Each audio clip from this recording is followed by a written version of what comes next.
Hey everybody, it's Karen and Stephanie with Food and Family. Are you getting ready for St. Patrick's Day? We are, and we have got some delicious stuff for you today. We are going to make an Irish stew. Yep, Irish, it's a Guinness beef stew. Beef stew. And Stephanie is cutting up about 2.5 pounds chuck roast. We've got 6 ounces of bacon cut up in cubes that we're browning here. So we're about ready to take it out, and she's going to throw that beef in and we're going to get it browned up. This is going to come together really quick. The longest it's going to take you is cutting up the vegetables. And then it's cook time. Yeah, and then it's cook time, and then you can put it on the stove. We're going to start it here, move it to the stove, but you can put it on the stove, let it simmer. What do you say, 2 or 3 hours, because you want that meat to be really tender. And chuck roast, and many of you may know this, chuck roast is tough if it's not cooked correctly. The key to cooking a tender chuck roast is slow and long. So you cook it for a long time. I cook a roast 3 hours, may go 4.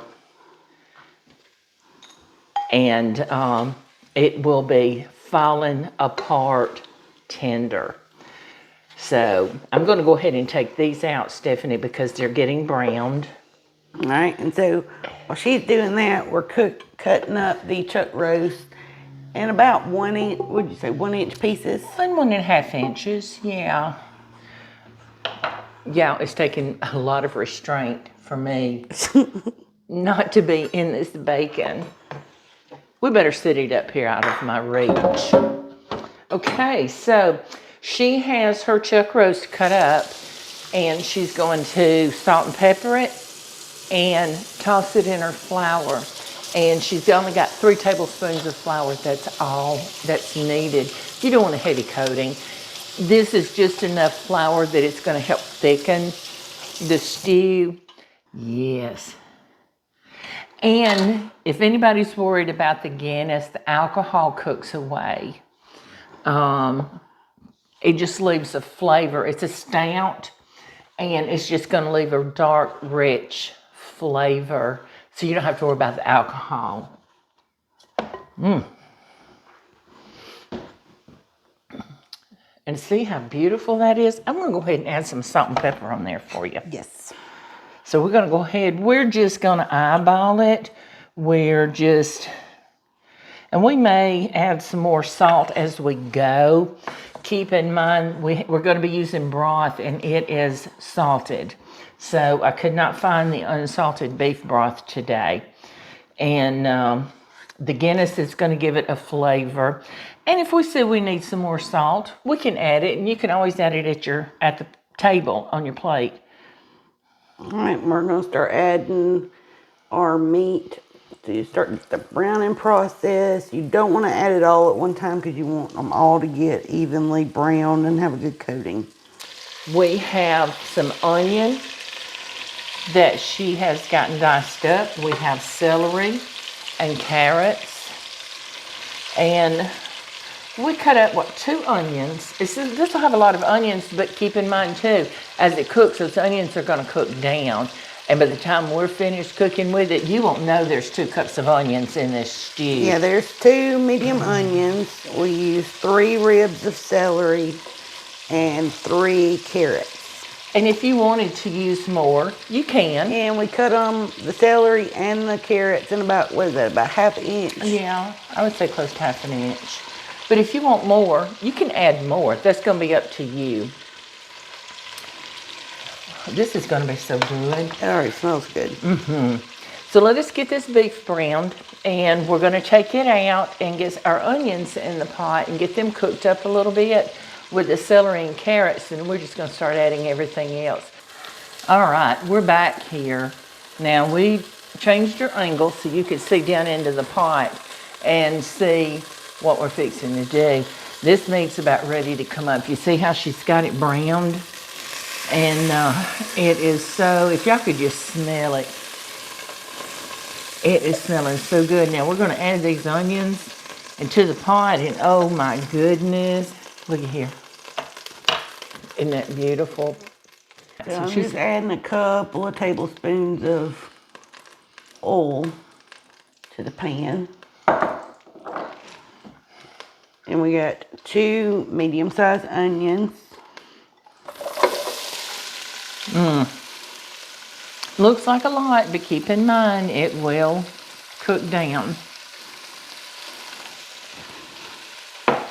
And to that, we're gonna add, if you've got these wet minced garlic, you're gonna add 3 teaspoons or 3 garlic cloves.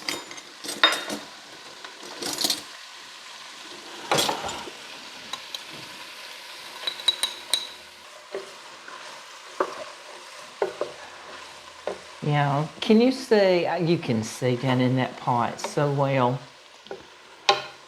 Wow, if you could smell.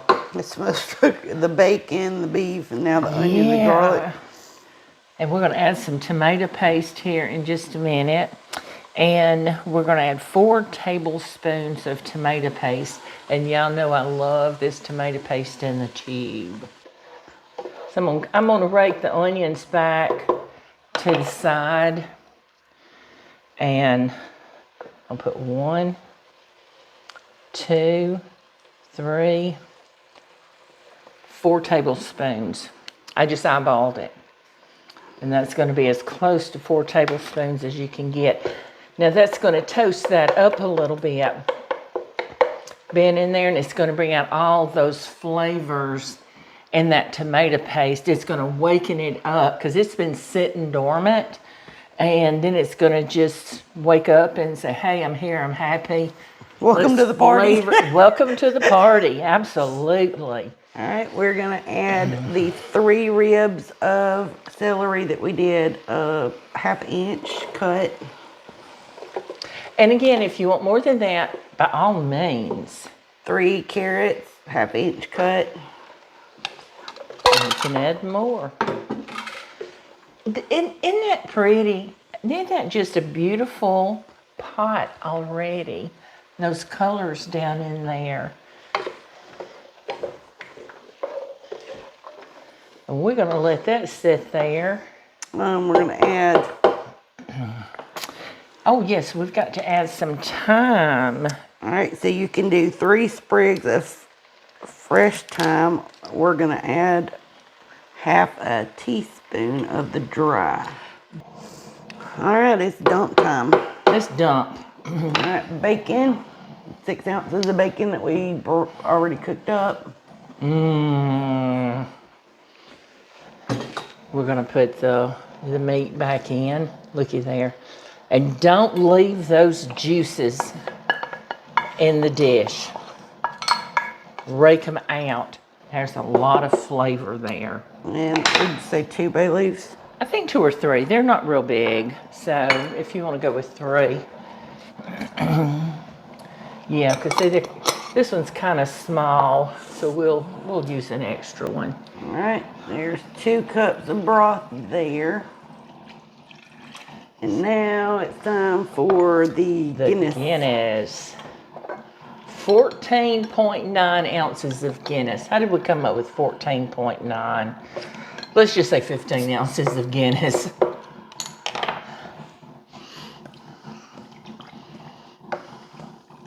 See how rich that's making it? It deepened the color. Can you see So one of these was what? 11. Okay. 11.5. So I would say about a quarter of that one. And then if you've got a beer drinker, they can finish it. Looky there. Can you see how that deepened that stew? Oh, it smells so good. It is. Yeah, and it's that simple. This is ready to just sit and cook. We're going to put a lid on it. We might cock the lid just a little bit, But you want to simmer. You don't want a hard rolling boil. Let's get it down on a simmer, and we're going to let it cook, I would say 2 or 3 hours. So, but when it gets done, we're going to come back and we're going to try it for you, okay?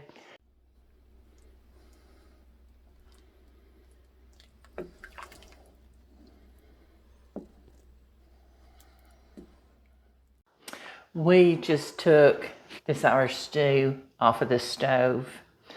And if you could smell this kitchen, it is amazing. And that meat, the roast is so tender. You don't have to have a knife, just your spoon, and that's it. But while we were doing that, and you'll see this in another video, we made some Colcannon. So it's potatoes, we've got kale, green onions, butter, and cream. And nothing better. no.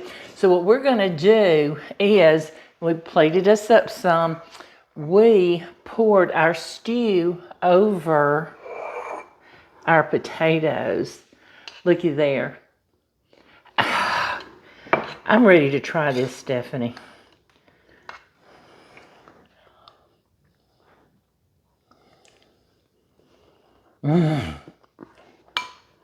That's so good. So we don't have potatoes in the stew like you would a beef stew we were making here. This is just carrots, celery, onions, beef, the stock, tomato paste. Oh my word. And you can eat this by itself, but let me tell you, with this, it is so much better. Yeah, why would you want to? You've got your kale and the potatoes.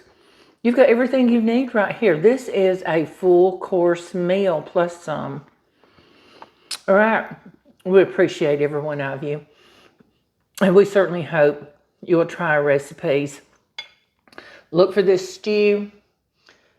When you watch the stew video, look for the Colcannon video.